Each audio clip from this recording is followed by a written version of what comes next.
Olá, tudo bem? Meu nome é Elias. Eu venho agora fazer um vídeo sobre um assunto muito importante,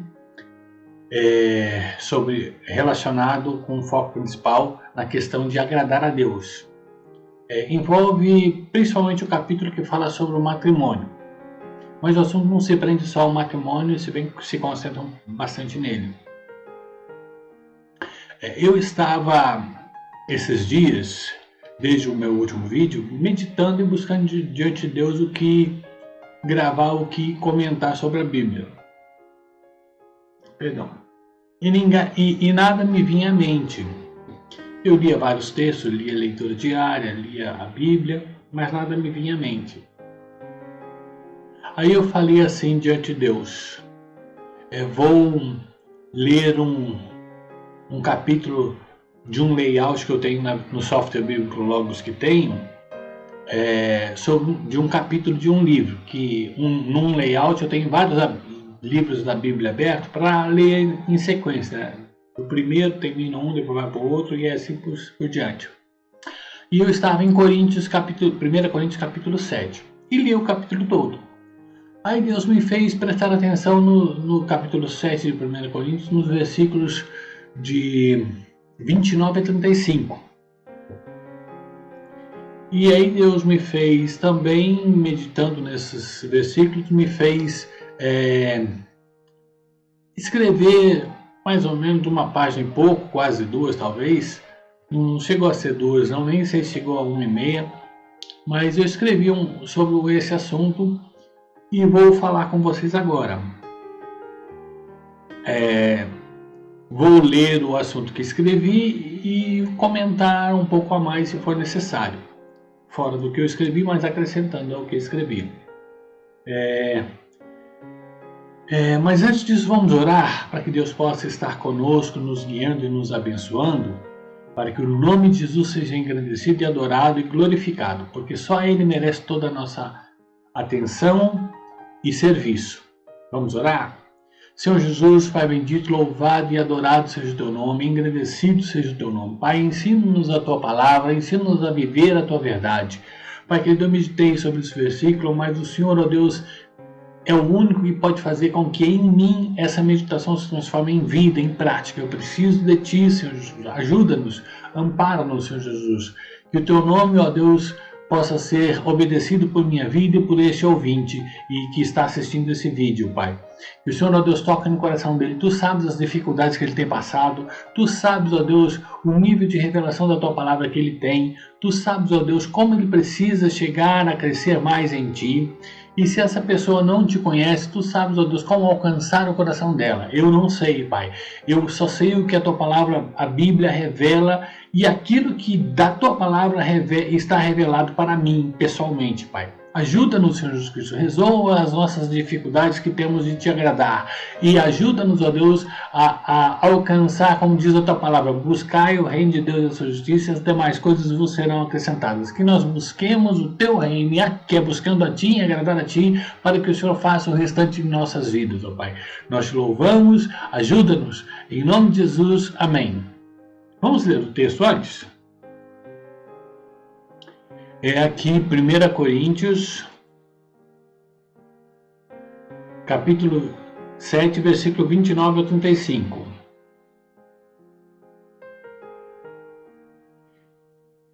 Vamos começar no versículo 29, então. Isso, porém, vos digo, irmãos, o tempo se abrevia. O que resta é que não só os casados sejam como se não o fossem, mas também os que choram como se não chorassem, e os que se alegram como se não se alegrassem, e os que compram como se nada possuíssem, e os que se utilizam do mundo como se dele não usassem, porque a aparência deste mundo passa.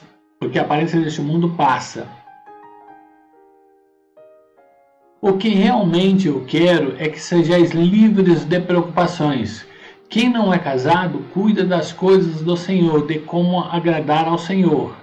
Mas o que se casou cuida das coisas do mundo, de como agradar à esposa. E assim está dividido. Quem também a mulher, tanto a viúva como a virgem, cuida das coisas do Senhor para ser santa, assim no corpo como no espírito. A que se casou, porém, se preocupa com as coisas do mundo, de como agradar ao marido. Digo isso em favor dos vossos próprios interesses, não que eu pretenda enredar-vos, mas somente para o que é decoroso eu vos facilite ou consagrar-vos desimpedidamente ao Senhor. Bom, agora eu vou na página do Word, vocês não estão vendo aí, mas eu estou na página do Word aqui, que escrevi. Então, eu escrevi o seguinte, versículo 29 ao 30. Tudo que vivemos neste mundo deve ser para Deus. Tudo tem que receber nossa avaliação. Estamos fazendo para Deus? É a vontade de Deus? Isto agrada a Deus? Então, o centro que Paulo está dizendo é o seguinte, ó, se você é casado, no caso naquela época, você está fazendo essas coisas para sua esposa por causa de Deus ou é por causa dela? Ou mais, você está interessado em se agradar agradando a sua esposa? Você quer ver a sua esposa bem por causa de Deus ou por causa de si mesmo? Ou por causa dela em si também pode ser? Você é casado e você vive para o seu cônjuge? Se você é casado e vive para o seu cônjuge, você peca sim. Você não deve se casar para viver para o seu cônjuge. Você deve se casar e viver para Deus. Por que eu digo isso? Porque Paulo fala aqui no versículo 29. O que resta é o que não só os casados sejam como se não fosse. Você deve viver o casamento como se não fosse casado. Por que Paulo está dizendo isso? Porque você não pode deixar de casar se você já está casado. Já aqueles que não se casam, Paulo aconselhava ficar solteiro para viver para o Senhor. Então, se Paulo fala aqui que os casados devem viver como se não fossem casados, e se os solteiros devem viver, se os solteiros se os solteiros vivem para o Senhor, então os casados devem ver como solteiros, porque os solteiros vivem para o Senhor. É o centro de tudo desses 7 versículos que eu selecionei. 29 a 35, 7 versículos. Então, tudo deve ser, aqui em redondo, você fazer para o Senhor, como se estivesse solteiro, no caso dos casados. Mas Paulo não fala só dos casados, Paulo fala também dos que choram. Que eles devem viver neste mundo como se não chorassem. E aqui na meditação que eu escrevi em Hebreus, eu digo assim, se você está chorando por algo ruim que aconteceu com você ou com alguém, seja parente ou amigo, e ainda pior, você está chorando porque algo deu errado com algum ou por algum objeto, eu fiz uma pergunta, você está chorando por algo ruim que aconteceu com você ou com alguém, seja parente ou amigo, ou ainda pior, você está chorando por algo que deu errado ou por algum objeto? Se você está chorando por essas coisas, você está pecando. Você deve viver sem chorar por isso, mesmo que você chore por isso. Você deve chorar diante de Deus pelas vidas que estão indo para o lago de fogo. Esse deve ser o nosso choro. E pela vontade de Deus não está sendo feita. Esse deve ser o nosso choro. Nós devemos chorar porque Deus não está sendo agradado. E por que eu digo isso? Lá em Mateus, versículo... Deixa eu abrir aqui.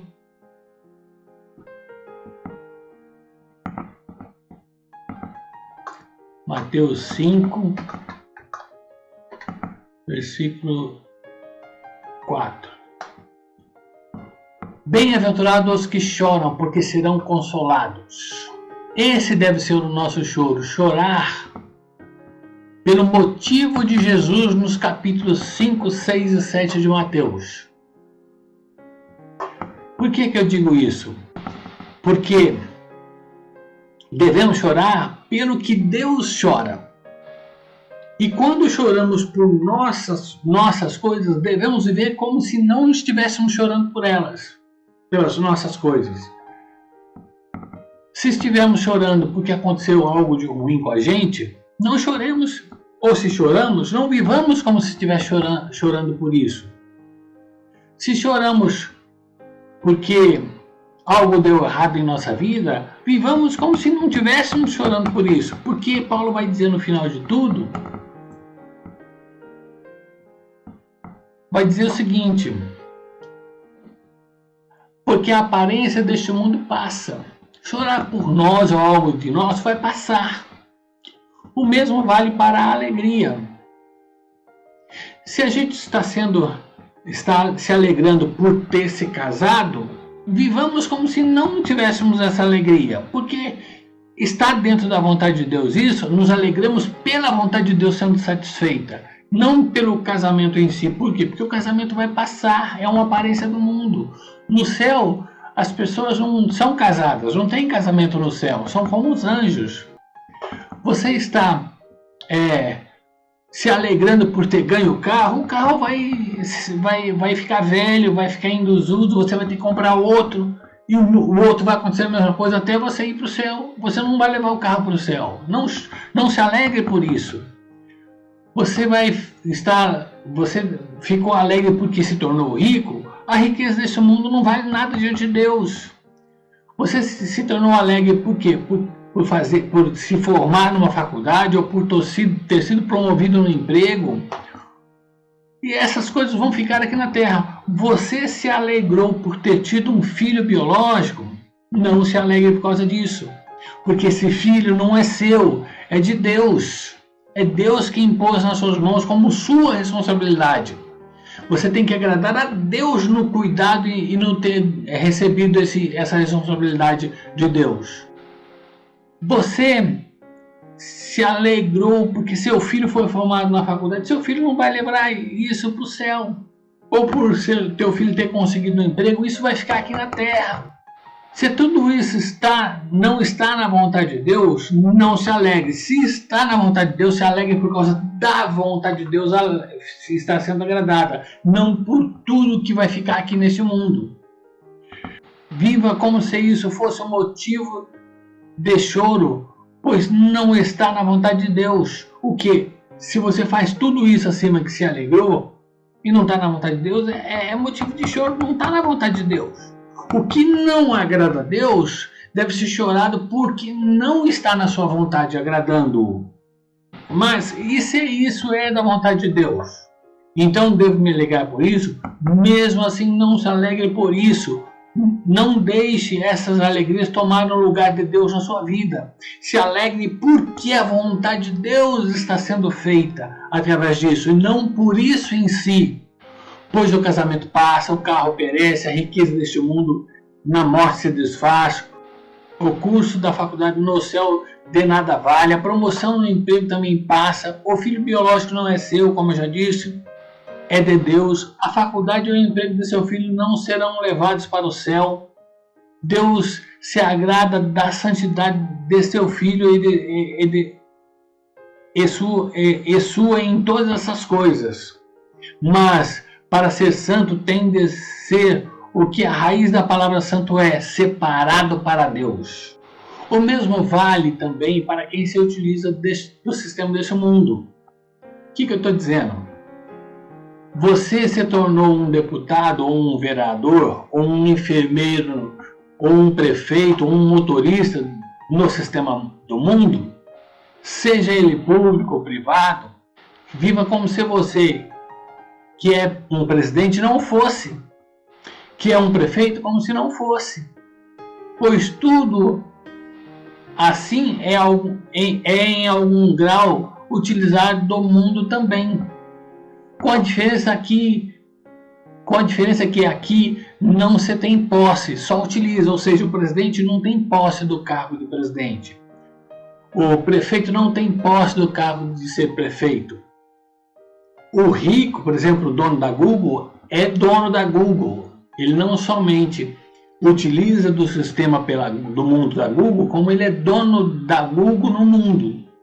E isso vale para qualquer empresa privada. Mas se você está no sistema público que se utiliza do mundo, mas não é dono, ou se você está no sistema privado que se utiliza do mundo, e é dono, viva como se não utilizasse desse sistema. Tudo isso é pelo motivo que o que aparenta vai passar. A aparência do casamento, o próprio casamento, o estômago e os alimentos vão passar. 1 Coríntios 6,13, que fala dos alimentos e do estômago. O choro por esse mundo terá fim, assim como a alegria deste. Tudo no mundo vai passar. Só a palavra de Deus, Jesus, a palavra de Deus é Jesus, e tudo que procede dela vai continuar.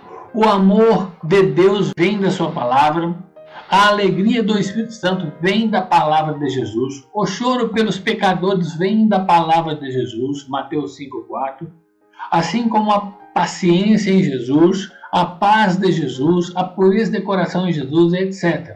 Tudo que está na palavra de Deus vai continuar, mas o que é deste mundo, a sua aparência, o que vemos, tudo vai passar. O casamento também é algo instituído para este mundo, ele vai passar. O único casamento que tem um mistério maior, que não vai passar e também não vai acontecer neste mundo, é o de Cristo com a sua igreja. Que as bodas do casamento serão nos céus quando Jesus tiver voltado e destruído todo mundo. O que é convertido e não é casado na época de Paulo, este não precisava agradar ao cônjuge, ele vivia inteiramente para Jesus. Suas preocupações eram somente fazer agradável a vontade de Deus. Por isso devemos viver o casamento como se não fôssemos casados, tudo para o Senhor. Já os versículos de 1 Coríntios 7, 32 e 35, vemos um conflito na época de Paulo. Os casados agradavam ao cônjuge e ao Senhor Jesus. Eles não agradavam só a Jesus e a Deus Pai. Ou seja, as mulheres deviam perder tempo se arrumando para o marido em diversas ocasiões, como jantar romântico, ir para um shopping da época, na época não tinha shopping como agora, né? Etc. Talvez uma feira, algum lugar assim, ou alguma coisa, sei lá, não estudei história para saber isso direito. E isso vale também para o marido. Os casados estavam divididos entre Deus, Jesus e o seu cônjuge. Tudo que divide, na minha opinião de Elias, traz dubiedade, dúvida, pois não dá para agradar ao homem e a Deus ao mesmo tempo. Por que eu digo isso? Por quê? Por causa de Mateus 6,24 e também por causa de Colossenses 3, do 23 ao 5. Vou ler para vocês. Pois não se pode agradar a dois senhores, Deus e a Mamon, que é o que eu vou ler agora de Mateus. Onde que está? Acho que é aqui. Mateus 6,24, na versão Bíblia de Estudo, Bíblia de Estudo Almeida, Revista e Corrigida. Ninguém pode servir a dois senhores, porque o há de odiar a um e amar ao outro, ou se dedicar a um e desprezar o outro. Não podeis servir a Deus e a Mamon. Na revista atualizada, aqui está dizendo riqueza, mas o texto correto, o literal, é Mamon. Mamon é o Deus das riquezas. É o Deus da riqueza. Então não podemos servir a Deus. E aí, com relação a Colossenses, eu coloquei aqui, ó. Aqui está selecionado. Tudo quanto fizerdes, tudo, fazei-o de todo o coração, como para o Senhor. O Senhor aqui é Deus, Jesus. E não para homens. Tudo devemos fazer de todo o coração. Não deve sobrar nada do nosso coração para a esposa, para o irmão em Cristo. De todo o coração. Para o Senhor e não para homens. Eu digo para a esposa e para os irmãos em Cristo, no que tange eles serem homens, porque a esposa é um ser humano, os irmãos em Cristo também são seres humanos. No que tange eles serem homens, não devemos fazer nada para eles. Mas no que tange eles serem filhos de Deus, e Jesus está, através deles, fazendo as coisas, aí eu devo sim servir a eles. Porque eu estarei servindo a Cristo e não a homens. O segredo é fazer de todo o coração tudo o que fizer para o Senhor Jesus, não para homens. Agora olha o que diz, continua o versículo 24. Cientes que recebereis do Senhor a recompensa da herança. Olha só, a Cristo, o Senhor, é que estáis servindo. Todo o nosso serviço e as nossas atividades, o que nós fizermos, deve ser de todo o coração para o Senhor, porque é a Cristo que eu sirvo. Pois aquele que faz injustiça receberá em troco a injustiça feita, e nisso não há acepção de pessoas. Ou seja, o que é fazer de justiça nesse contexto? É não servir a Cristo, é não fazer tudo de todo o coração para o Senhor Jesus. Isso é fazer injustiça nesse contexto. Então, se nós devemos fazer e servir só a Deus, a Jesus, tudo que fizemos de todo o coração, o que sobra para a esposa, como homem, como mulher? O que sobra para os irmãos da igreja, como homens ou mulheres? Nada, tudo é de Deus. Tudo deve ser feito para Deus. E aí, continuando, logo, todo o serviço deve ser feito a Jesus. Em tudo que fizermos, fazer algo para o cônjuge vai trazer falta de fé e, portanto, trará dúvida. O que eu quero dizer com isso? Vai trazer falta de fé e, portanto, trará dúvida? Porque você vai ficar dividido entre duas vontades. A vontade de Deus em Jesus e a vontade da esposa. Agora, se a vontade da esposa é alinhada com a vontade de Deus, e note que se a esposa nega a si mesma e toma sua cruz, ela não vai pedir um jantar romântico para comemorar os 25 anos de casamento.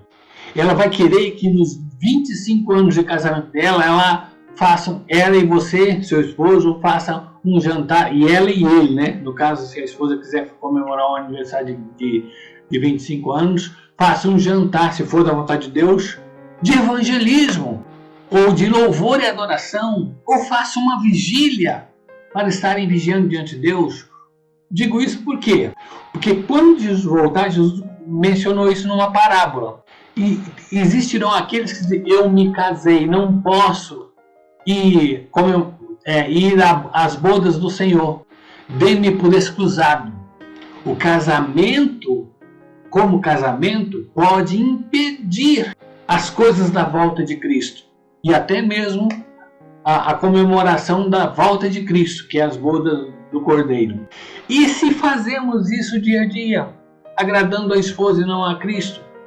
Se eu combino com uma esposa, em vez de fazer uma atividade em prol do reino de Deus, em prol do casal, temos que ter discernimento. Isso vale para pais e filhos também. Fazer tudo como para o Senhor e não para homens. Ciente que receberemos do Senhor a recompensa de Cristo, a recompensa da herança. A Cristo é que nós devemos estar servindo, porque é a Cristo que nós servimos. E por isso tudo deve ser feito para Ele. Continuando, o segredo de tudo isso que Paulo fala acima é para os irmãos se consagrarem desimpedidamente para o Senhor. Não ter impedimento na consagração para o Senhor. Quando eu faço, como diz lá em Colossenses 3, versículo 23 e 25, tudo para o Senhor, eu estou me consagrando ao Senhor Jesus. E se eu faço tudo, não há impedimento nisso. Na época de Paulo, o casamento não estava claro quantas coisas de Deus para a maioria. Paulo sugere não se casar por causa disso. Não estava muito claro as questões do casamento para a maioria dos irmãos. Agora seria para sermos mais maduros agora, hoje em dia, no que eu estou falando agora, os irmãos da igreja eram para estar mais maduros com relação a isso do que os irmãos da época. mas parece que estamos no mesmo patamar. Os casais da igreja de hoje vivem para si, como diz o contexto desse assunto. E os que choram nesse mundo, choram pelas coisas do mundo. Os que se alegram nesse mundo, se alegram pelas coisas do mundo, e não para o Senhor. Parece que não estamos maduros o suficiente para fazer tudo para o Senhor, como diz, repito, Colossenses 3, 23 a 25. Agora eu vou pincelar uma coisa. Antes de pincelar, eu li aqui que eu ia deixando passar. Fazer as coisas para o Senhor, para Deus, desimpedidamente nos consagrarmos para Deus, como diz aqui, ó, que eu vou mostrar que Paulo fala, aqui. Digo isso em favor dos vossos próprios interesses. Os interesses dos irmãos eram estes, deveriam ser, mas Paulo diz que é o verdadeiro interesse dos irmãos. Não que pretenda enrendar-vos, mas somente para o que é decoroso, e vos facilite consagrar-vos desimpedidamente ao Senhor. Então, se devemos nos consagrar para o Senhor, casar ou não casar também deve estar incluído. E agora eu vou pincelar um pouco sobre isso. Depois, futuramente, eu continuo.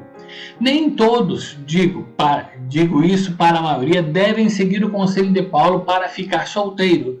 Digo isso pelo versículo 7 do capítulo 7 de 1 Coríntios. Vamos ler lá? Aqui. 1 Coríntios 7, versículo 7. Quero que todos os homens sejam tais como eu, solteiro. Paulo era solteiro, queria que todos os homens fossem solteiros. No entanto, cada um tem de Deus o seu próprio dom. Um, na verdade, de um modo, outro de outro. O que Paulo quer dizer com isso? Que nem todos devem ficar solteiros. E nem todos devem ser casados. Agora eu entro que Jesus também fundamenta isso. Jesus diz, lá em Mateus 19, versículo do 8 ao 12. Vamos ler? Vamos lá para o... aqui está separado, eu separei. Do 8 ao 12, deixa eu tirar isso. Respondeu-lhe Jesus, por causa da dureza do vosso coração é que Moisés vos permitiu repudiar a vossa mulher. Entretanto, não foi assim desde o princípio. Eu, porém, vos digo, quem repudiar sua mulher, não sendo por causa de relações sexuais ilícitas, e se casar com outra, comete adultério. E o que casar com a repudiada, comete adultério. Disseram-lhe os discípulos, se essa é a condição do homem relativamente à mulher, não convém casar. Jesus, porém, lhes respondeu, nem todos são aptos para receber este conselho, mas apenas a quem é dado, porque é eunucos de nascença, há outros a quem os homens fizeram tais, e há outros que a si mesmos se fizeram eunucos, por causa do reino dos céus. Quem é apto para o admitir, admita. Então Jesus fundamenta também o que Paulo fala, ou seja, existem aqueles que têm o dom, que devem se casar, e existem aqueles que têm o dom de ficar solteiros. E Jesus, ele diz o seguinte aqui no texto, quando está dizendo aqui, quer ver? Ó? Aqui, ó. Vou deixar aqui grifado com azul e branco. Nem todos, deixa eu ver se isso. Nem todos são aptos para receber esse conceito. Jesus está dizendo, apenas alguns são aptos para receber esse conceito de ficar solteiros. Apenas aqueles a quem é dado. Então são poucas pessoas que devem ficar solteiras. Então Jesus está dizendo, a maioria tem o dom de casar, como Paulo diz lá, para casado. E aí, continuando aqui, nem todos devem seguir o conselho de Paulo para ficar solteiro, pois Paulo diz que existe o dom para se casar, e Jesus diz nem todos, como eu falei. O grego diz, diz assim, apenas alguns devem ficar solteiros. Isso me diz que a maioria dos filhos de Deus vão se casar, pois Jesus está falando de Israel, que até aquele momento era a família de Deus e o povo de Deus. Digo então, se a maioria deve se casar, o conselho de Jesus para Mateus 19 e o de Paulo em 1 Coríntios 7 é para a minoria. Então, como a maioria deve ser, então como a maioria que deve se casar deve viver, como se estivessem casadas com Jesus e não com o seu cônjuge. Porque na verdade a igreja é noiva de Cristo. Pois até para se casar deve-se buscar a vontade de Deus e Jesus. Ou seja, se você vive fazendo tudo, servindo somente a Cristo, fazendo tudo de todo o coração para Deus, para Jesus, quando você está diante de Deus, Deus vai revelar para você, eu quero que você se case. Você é um dos que é a maioria. E aí Jesus vai revelar assim, não, eu quero que você se case, mas é com essa pessoa que vai revelar a pessoa.